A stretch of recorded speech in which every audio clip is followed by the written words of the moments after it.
Okay, so today we are back in the basement because we had the same problem that we did last time. Gym's a little crowded, but we're gonna make it work. I'll clear that light for you.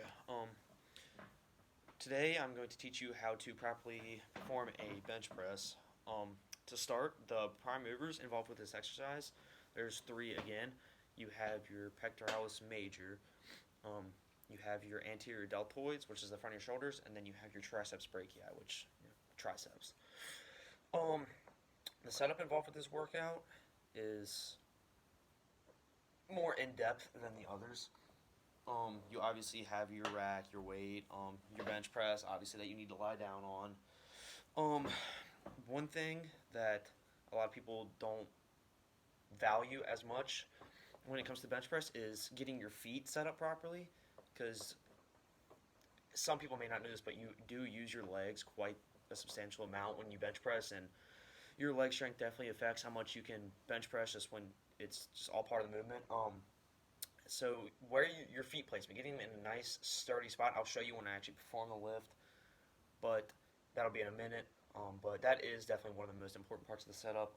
Definitely something that people tend to brush off, and you'll see sometimes when people are benching and they're going heavy weight, like they'll start kicking and then moving their feet. That's definitely not helping them. That's doing nothing but hurting them because you're losing that support and that base that you get from stabilizing your feet in a nice strong position.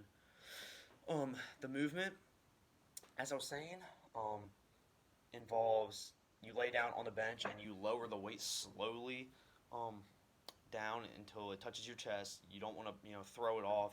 That's a common fault. I'll get to it later. You don't want to bounce it. You sit there, you let it touch your chest, rest for about approximately 1 to 2 seconds, and then you press it off. All in one motion. Same time. You're not going right, left. All in the same movement. Um, the primary points of performance with the bench press. Um, I think I might have messed up by saying this too early. That's kind of what I meant by when I was talking about it during the setup.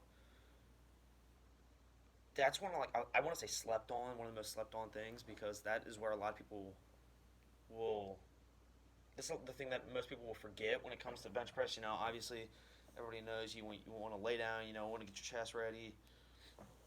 You know, chest or bench is the thing that most people want to get conflicted with when it comes to their ego.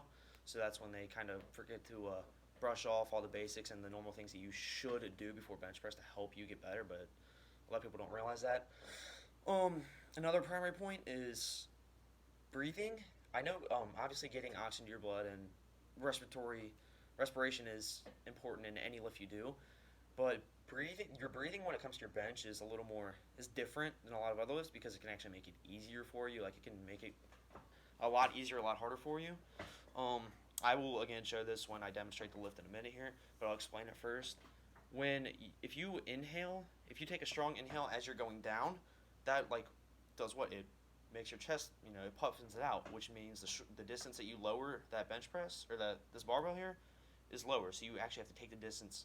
It's a shortened rep. It makes it easier for you. And also when you're exhaling, you want to do that when you're contracting your muscles and pushing the weight up. I don't, I don't have a scientific fact or any reason as to why that help you. I can just tell you, like it just does. You want to inhale when you're coming down with it, and then you want to exhale as you begin to push it up. A common fault with the bench press, I said one earlier, and that was the lifter's feet. You want to make sure that the feet stay nice and stabilized in the ground. That will help you an immense amount when you're benching. Having loose kicking feet is just going to make you way underperform what your max bench press could actually be. Another common fault, this is the biggest one, and this one actually bothers me, is when I see people, I'll see people at the gym or I'll see videos of people hitting their new PR, max out bench press, and then they sit there and they just completely bounce it off their chest. That is not how you bench press. That is the biggest common fault, and that you fix that by having a spotter that controls your like.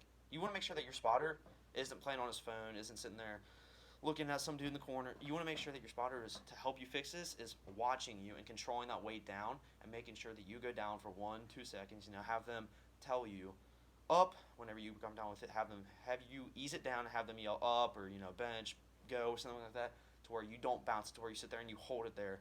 you keep that weight contracted on your chest, or you keep that weight laying on your chest before you contract your muscles and push the weight upwards without, bouncing or kicking your feet or anything like that. So now, a little bit over here to show you how to do it. There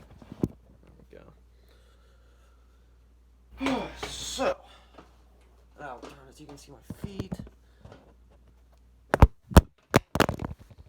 That's embarrassing. Okay, so my feet are stable at a 90 degree, or around a 90-degree angle. They will be when I'm laying down. They're in the ground. They're not going anywhere. When you see me press this weight, you're not going to see me kick it. You're not going to see me flailing. Okay. Lie down. You want to make sure that your hands, I like to place mine a thumb's width outside of shoulder length.